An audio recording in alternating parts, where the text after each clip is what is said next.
So off to your left here on this point, back in the 80s, one summer when we were here, some really bad storms came through, and the trees were all stripped off that point. They've, as you can see, they've all grown back now. But that was a scary summer because that storm swamped all the boats in camp, just put them all on the bottom. And we were down in cabin 8 by the water, and the waves were hitting the side of the cabin.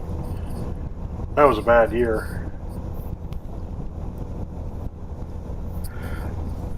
So I'm heading basically due west across the main body of the lake, and these 2 weeks this past fall that I was up there, man, it was rougher than a cob, as Dad used to say, almost every day. As you can see, I'm kind of trying to steer the boat so it's not quite so rough. I'm trying to work with the water rather than against it. But what I'm doing here is I'm going to go around the island to try to find some, calmer water to run the boat in. And as we're coming around the corner here on the left, you'll see Birch Bay Resort, which is on Zims Lane. And we're passing around the island now.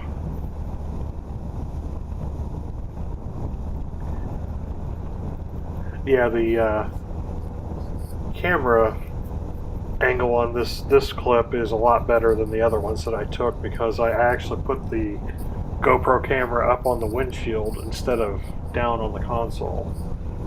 So you get a much better view of the shoreline and the water. And off to the right here, there's usually a seaplane parked there, but I don't think he was there on the day that I took this footage. So straight ahead is back out onto the main body of the water of the lake. And if I had made a hard left here coming up, I would go up towards the thoroughfare, which goes around and up into Wakeman Bay.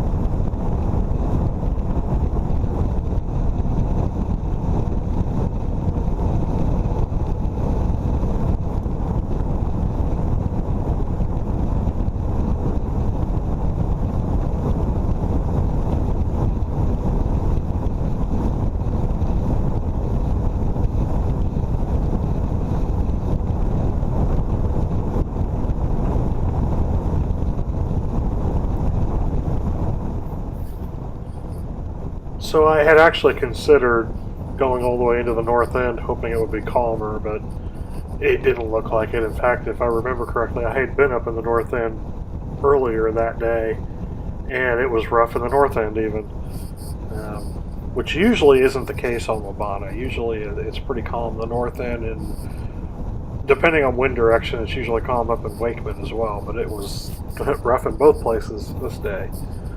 So I'm going to motor on up here and try to find a cove or someplace I can pull in out of the wind and maybe throw a line out and try to catch a few things. But yeah, it was tough in the middle of the day most days while I was up there. Every once in a while we'd catch a break, and sometimes I had to go out by myself because Simon and Benjamin didn't want to go out, so I did a lot of fishing alone.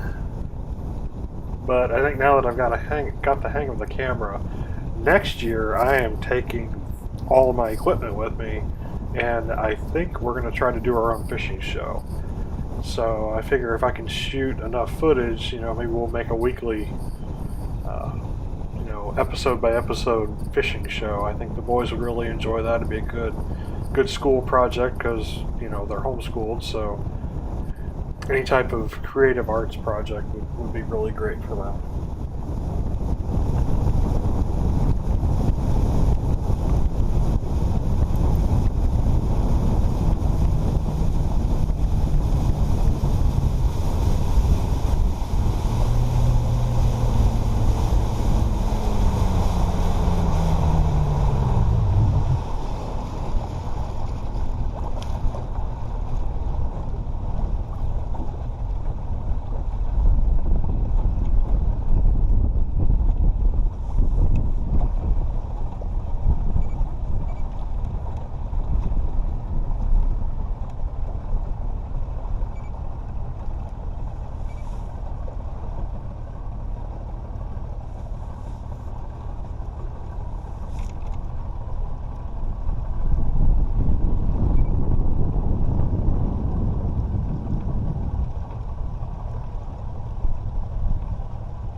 Well, I was trying to find a spot around these blue stems, and you can't really tell from the waves in the picture, but you can hear the wind noise in the background, and it's just going to blow me all over the place. And I didn't just want to anchor somewhere.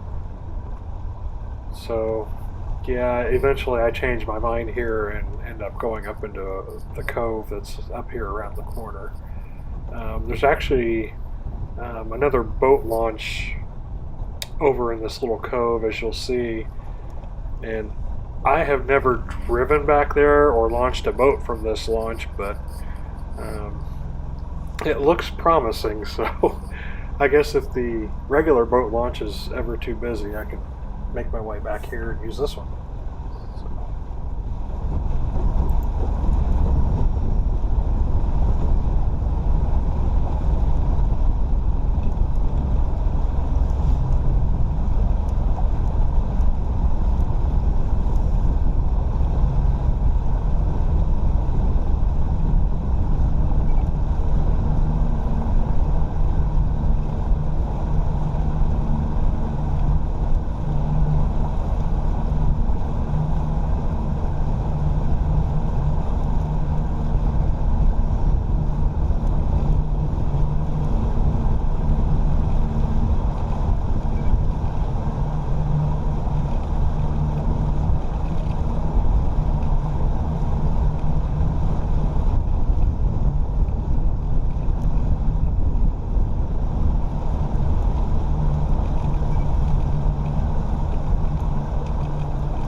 Yeah, you can see from the lily pads. I mean, this shot right here, that's Minnesota fishing right there.